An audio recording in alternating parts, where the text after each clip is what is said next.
कोणत्याही जोडप्याला आई-बाबा होणार ही बातमी आनंद देणारी असते. आपल्या बाळाच्या बाळलीला बघण्यात, कौतुक करण्यात त्यांना इतकं कृतार्थ वाटतं. पण तो आनंद आपल्या लहान मुलाच्या म्हणजे त्या बाळाच्या वयाच्या 1-2 वर्षात सामान्यतः दिसून येणाऱ्या ज्या वाढीच्या टप्प्यांनुसार जर होत नसेल, म्हणजे त्याची वाढ तशी होत नसेल, तर मग मात्र ते कौतुक काळजीत बदलतं. जेव्हा मूल हाक मारल्यावर प्रतिसाद देत नाही, त्याच्याकडे बघून हसल्यावर तो प्रतिसादादाखल हसत नाही, नजरेत डोळ्यात डोळा देऊन बोलत नाही, काही शब्दांचा पुन्हा पुन्हा वापर करतं, ठराविक साचेबद्ध त्याच त्याच गोष्टी करतं. थोडाही बदल वातावरणात झालेला त्याला आवडत नाही, तेव्हा डॉक्टरांना भेटून ही लक्षणं सांगणं अत्यावश्यक आहे.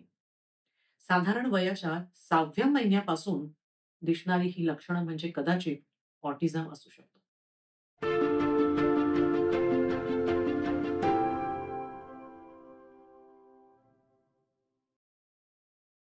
नमस्कार. सायकॉलॉजी संडेजमध्ये मी डॉक्टर अनुराधा हरकरे. मी एक काउंसलर आणि सायकॉलॉजिस्ट आहे आणि माझ्यासोबत संपर्क साधायचा असेल तर डिस्क्रिप्शन बॉक्समध्ये लिंक दिली आहे. ऑटिझम स्पेक्ट्रम डिसऑर्डर हा एक डेव्हलपमेंटल डिसऑर्डर आहे, जो मेंदूच्या विकास प्रक्रियेत काहीतरी गडबड झाल्याने होतो. त्याचं प्रमुख लक्षण आहे बाह्य जगात वावरताना येणाऱ्या तसाच दुसऱ्यासोबत संवाद साधताना येणाऱ्या अडचणी. म्हणजे सोशल आणि कम्युनिकेशन स्किल्सची कमतरता. लहान मुलांमध्ये ऑटिझमची दिसून येणाऱ्या लक्षणांमध्ये म्हणजे या लक्षणांसोबतच काही विशिष्ट सवयी किंवा वागण्याची तऱ्हा दिसून येते. जसं या मुलांना काही चवी, आवाज ह्याच्याबद्दल एक जास्त संवेदनशीलता असते. म्हणजे काही पदार्थांच्या चवी, वास किंवा एखादा आवाज न आवडल्यास ती मुलं एकदम अस्वस्थ होतात, चिडचिड करतात, घाबरून जातात. याशिवाय हाताचा सतत किंवा बोटांचा चाळा करणं, त्यांना जे विचारलेलं आहे त्याचं उत्तर न देता विचारलेलाच प्रश्न रिपीट करणं, स्वतःहून मैत्री करता न येणं, स्वतःच्याच जगामध्ये गुंतून राहणं अशी लक्षणं दिसतात. ऑटिझमला मराठीमध्ये स्वमग्नता असं म्हटलं जातं. ऑटिस्टिक मुलांना म्हणजे असं खरं लेबल करणं गरजेचं नाही, पण ज्यांना ऑटिझम आहे अशा मुलांना भावनिक जाणीवा कमी असतात. शाब्दिक पातळीवर पण मेंदू थोडासा सक्षम कमीच असतो. त्यामुळे आपल्याला काय होतंय हे नेमकं त्यांना शब्दात मांडता येत नाही आणि दुसऱ्यांचे भाव पण समजत नाहीत. एकूणच भावनिक विकास कमी असल्याने त्यांच्याही चेहऱ्यावरती फारसे भाव नसतातच. मेंदूला बाह्य जगाकडून मिळणाऱ्या संवेदनांना एकत्र करून सगळ्यांचा अर्थ लावणं आणि त्यानुसार प्रतिक्रिया जमणं हे यांना योग्यरित्या जमत नाही. साहजिकच अशा मुलांमध्ये बाह्य जगात वावरताना बऱ्यापैकी अडचणी येतात. वाचिक किंवा हावभावातून डोळे किंवा चेहऱ्यांच्या भावनांमधून संवाद साधणं हे यांना इतकं सहज शक्य नसतं. म्हणजे त्याचा अभाव असतो त्यांना. तोकड्या शाब्दिक कौशल्यामुळे, कल्पनाशक्तीचा अभाव असल्यामुळे, अमूर्त कल्पना म्हणजे ॲब्स्ट्रॅक्ट कॉन्सेप्ट कळत नसल्यामुळे, संभाषण कौशल्य विकसित नसल्याने, पुन्हा-पुन्हा तेच-तेच बोलत राहणं, तेच-तेच करत राहणं असं दिसतं. कधी-कधी शब्दांचा अर्थ देखील अगदी शाब्दिकरित्या घेतला जातो. म्हणजे समजा असं म्हटलं, की तो टोचून बोलला, तर त्यांना अगदी असं टोचलं असं वाटू शकतं. अंदाज बांधणं, इतरांसोबत मिसळून राहणं, खेळणं हे त्यांना शक्य होत नाही खूप सहज. भावनांचं नियंत्रण किंवा नियमन हे जमत नसल्याने त्यांना राग आवरता येत नाही. मग कधी गोल-गोल फिरत राहणं, बोटांचा चाळा करणं, एकाच खेळण्याशी तासनतास खेळत राहणं, कधी विचित्र वाटतील अशा हालचाली करत राहणं, ही पण लक्षणं दिसतात. शक्यतो त्यांना अनोळखी लोकांनी लावलेला हात अजिबातच चालत नाही. पण त्याच वेळी ते मात्र त्यांना जर कोणाला धरायचं असेल, तर अगदी चाच होईपर्यंत घट्ट आवळून धरू शकतात. साहजिकच म्हणजे असे मुलं जेव्हा बाहेर वागतात, तेव्हा त्यांच्या आई-वडिलांना लाजिरवाणं वाटतं. कसं वागावं ते कळत नाही. पण ह्या मुलांना रागवून काहीच उपयोग नाही. कारण त्यांना ते कळतच नसतं. ऑटिझम हा विकार लहान मुलांचाच आहे का? तर नाही. कारण ऑटिझम असलेलं मूल जेव्हा पुढे मोठं होतं, तेव्हा ते अडल्ट ऑटिझममध्ये असतंच की. पण थोडे लक्षणांचं स्वरूप मात्र बदलतं. प्रौढांमध्ये असलेल्या ऑटिझममुळे संवाद साधण्यासाठी अडचणी येतात. खूप कमी बोललं जातं. नजर अशी छान चेहऱ्याकडे बघून दुसऱ्याच्या बोललं जातं. म्हणजे नजर चुकवून बोललं जातं. अगदी मोजक्या गोष्टींमध्ये इंटरेस्ट असतो. त्याच गोष्टी करण्याकडे कल असतो. बरेचदा भावना शून्यही ते वाटू शकतात. कारण भावनांचा तेवढा त्यांना नसतोच म्हणजे इंटेलिजन्स. रुटीनमध्ये झालेले बदल आवडत नाही. असं काही वर्तन, जसं काही वारंवार घसा साफ करण्याचे आवाज, हे देखील पुन्हा-पुन्हा केलं जातं म्हणजे प्रौढांमध्ये. ऑटिझम या मनोविकाराची एक खास बाब अशी आहे, की ऑटिझम असलेले खरंचच विशेष असतात. कारण त्यांच्यात काहीतरी खास कलागुण देखील असतात. म्हणजे दैनंदिन बाबतीमध्ये ही मुलं जरी संघर्ष करताना आढळत असली ना, तरी त्यांच्याकडे काहीतरी वेगळी क्षमता देखील असू शकते. जसं शैक्षणिक क्षेत्रामध्ये ते उत्कृष्ट असू शकतात. त्यांच्या समवयस्क इतर मुलांच्या तुलनेत त्यांचं एखाद्याचं गणित कौशल्य खूप अधिक असू शकतं. काहींची स्मरणशक्ती अति जास्त चांगली असू शकते. अनेक गोष्टी ते खूप अद्वितीय पद्धतीने लक्षात ठेवू शकतात.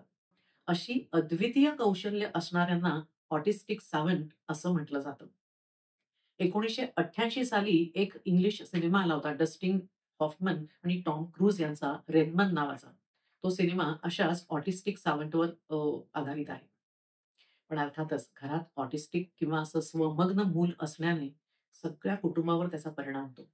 खास करून अशा मुलांना त्या पालकांना वेगळा वेळ द्यावा लागतो, त्याच्याशी वेगळं वागावं लागतं. म्हणजे त्याचं पेरेंटिंग वेगळंच करावं लागतं. त्याच वेळेला इतर भावंडांना देखील भावनिकरित्या समजून घेणं आवश्यक असतं. भरपूर व्याप असणाऱ्या पालकांना मग हे सगळं नोकरी आणि हे सगळं बघत चिडचिड होणं, एकमेकांमध्ये वाद होणं, मानसिक थकवा होणं, तुम्ही लक्ष देत नाही म्हणून हे मुलं असं वागतं, हे इतर नातेवाईकांकडनं ऐकणं, असं बरंच काही असतं. पण तेव्हा हे असं राहणारच आहे. मग आता काय करता येईल? जेणेकरून आयुष्य अधिक सुखकर करता येईल, असाच प्रयत्न करायला लागेल. प्रत्येक मूल पालकांसाठी विशेष असतंच, जे किंबहुना असायला पाहिजे. त्यामुळे आहे त्या परिस्थितीचा लवकरात लवकर स्वीकार करून, डॉक्टरी सल्ल्याने निदान करून त्यातून मार्ग काढणं आवश्यक आहे. या मुलांना ओरडणं, शिक्षा करणं, मारणं, बांधून ठेवणं, हे असं खूप काही करतात. तसं अजिबात करू नये. कारण त्यांनाही शारीरिक आणि मानसिक इजा होतच असतात. त्यांना भावना व्यक्त करता येत नाही, म्हणून त्यांना काही भावना जाणवत नाही असं नाहीच आहे. म्हणजे हे अजून वेदनादायी आहे, की त्यांना होतो त्रास, पण सांगता येत नाही आणि म्हणून तो कोणाच्या लक्षातही येत नाही. हा आजार साधारण कुठल्या वयात होतो? लक्षात कधी येतो? लहानपणापासून असलेला आजार वाढत कसा जातो? वाढत जातो का? ह्याच्यात काही माईल्ड किंवा सिव्हिअर असे प्रकार असतात का? ह्या सगळ्यांची उत्तरं मी या व्हिडिओत देणार नाही, कारण ते फारच लांबेल आणि जरा टेक्निकल पण होईल. पण मुद्दा असा, की कुठलीही जर अशी लक्षणं तुम्हाला तुमच्या बाळामध्ये दिसत असतील, तर डॉक्टरांकडे जाऊन खात्री करणं योग्य. आपल्या बाळाला काही झालंय की नाही हे त्यांना ठरवू दे. ते त्या विषयाचे तज्ञ आहेत. पण म्हणून ऑटिझम ज्याला कोणाला आहे, त्याला सामान्य आयुष्य जगणं, नोकरी करणं शक्य नाही, असं नाही. एकदा निदान झालं, की आजाराची तीव्रता ठरवून त्याप्रमाणे उपाययोजना करता येतात. मदतनीस घेऊन नक्कीच छान आयुष्य घालवता येतं. अगदी निष्पाप आणि निरागस असणारी ही मुलं फक्त त्यांच्या विश्वात असतात आणि त्यांच्याच त्या रूल्सप्रमाणे राहत असतात. पण त्यामुळे म्हणजे या उपचारांमध्ये पालकांचं आणि स्वमग्न मुलांचं ट्रेनिंग हा मोठा भाग आहे.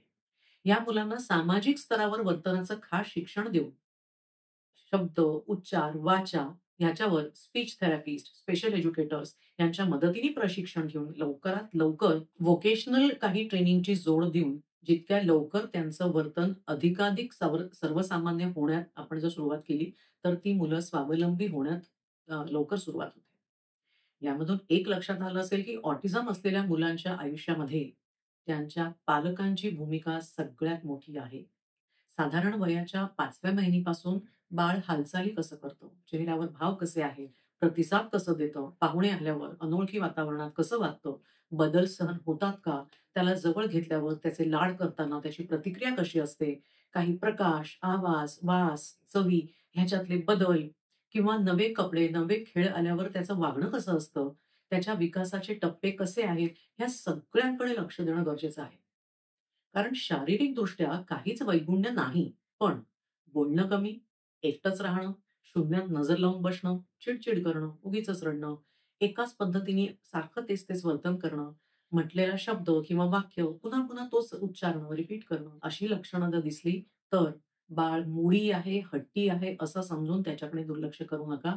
कारण लवकर ते हितकर ठरतील. फ्रेंड्स, मनोविकारांच्या या सीरीजमध्ये अजून काही महत्त्वाच्या विकारांबद्दल आपण जाणून घेणार आहोतच. तेव्हा या चॅनेलला अजून सबस्क्राईब केलं नसेल तर सबस्क्राईब करा.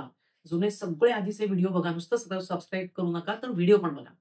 कारण शारीरिक आरोग्याबरोबरच आपलं मानसिक आरोग्य हे सुद्धा जपायला हवं. भेटूया पुढच्या भागामध्ये. So stay tuned.